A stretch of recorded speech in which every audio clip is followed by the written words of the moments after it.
Wow, my Genji is really calm today. So what is up, ladies and gentlemen? In today's video, I'll share you guys how my Black Knight breeding season went in 2020 and tell you guys what I have learned from my experience in breeding Black Knight for the first year. So if you wish to get into this Black Knight project, watch my video till the end and hopefully you can apply this for your project in the future. Before I begin, if you have not liked my video, please go ahead and press that like button for the YouTube algorithm so that we can reach out more people to help breed leopard geckos in the safest way.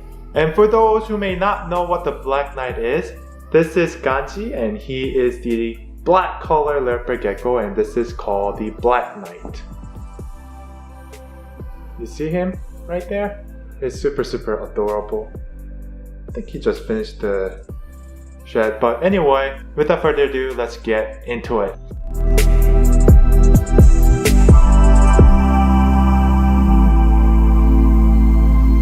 So the very common knowledge that many leopard gecko breeders have is that the Black Knight has inbreeding issues. Back when the original breeders started the Black Knight project, it took many years of selective breeding to produce the solid dark Black Knight, which it led creating a bigger eyes for Black Knight geckos, king tails, slow growth.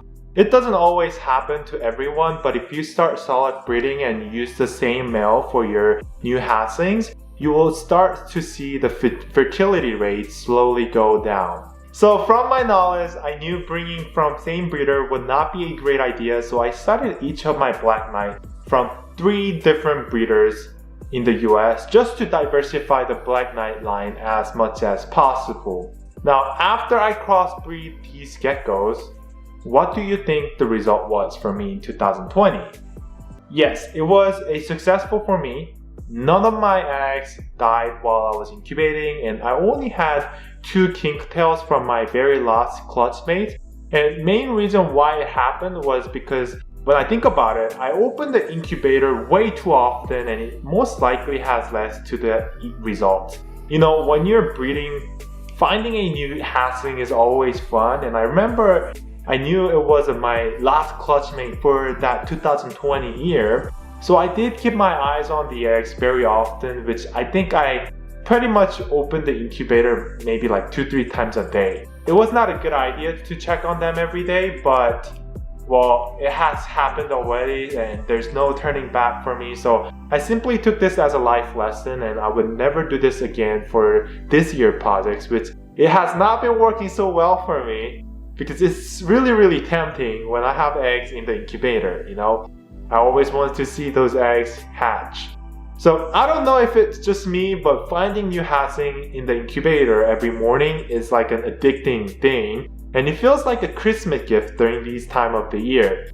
But I'm still trying not to open the incubator too often. So yeah, this is one of my life lessons.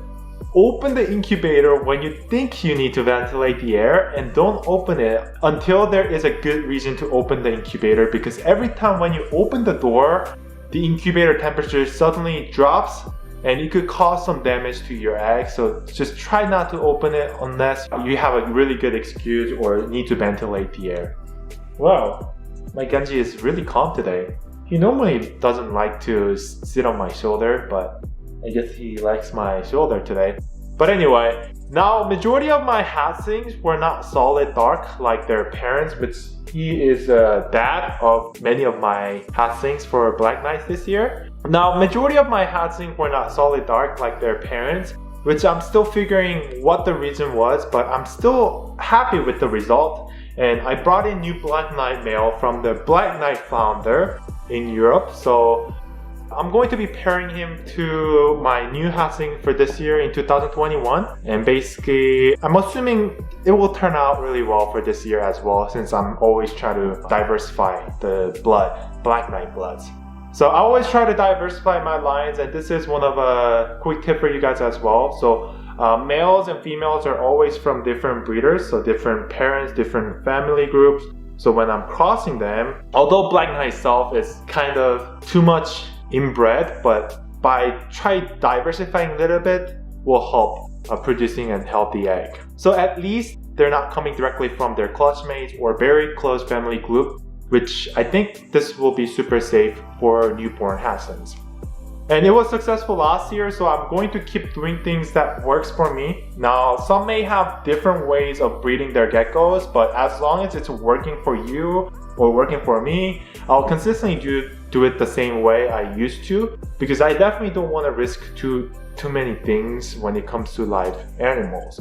So also, if you are Black Knight breeders and if you want to share how yours went for 2020, and if you have any tips that you would want to share with everyone here on our Geckopia channel, feel free to comment below and let's help out all the Geckopia fans all together. Now, I also asked around Black Knight breeders how they did for their season last year, and it sounded like there was a lot of infertility rates for their Black Knight projects, which after I collect all the data of their informations, I do think diversify is the key here, and I will consistently test at every angle what's the safest and best way to produce the Black Knights. I also do get a lot of inquiry about our Black Knight hatching recently, and I will say that I will have not a lot of my Black Knights for sale this year, but when you do get a pair from us, I'll always give you guys my diversified group. So since now we had two different family groups created for this year, from the very original one and 2020 group, we're going to continuously diversify that group to more different groups so that I can pair kind of together later couple of years. It's too early right now to crossbreed them to each other, but I'm going to start diversifying the blood so that I don't face those issues. So if you're curious about this, that will be my answer for you. So yeah, this is just my experience for 2020, and if you want to hear my life lesson, which is coming up in 2020, I've been breeding some Black Knights, so if you want to hear what I've learned for 2020, make sure you comment down below, and if I do get a lot of response from you guys, and if you guys want to see what the outcome was for 2020, then I'll go ahead and create another video like this again for you guys so that I can also share my life lesson and also help you guys not make the same mistake that I made for 2022 or 2020. So ladies and gentlemen, that is it for today, and I'll see you guys in the next one.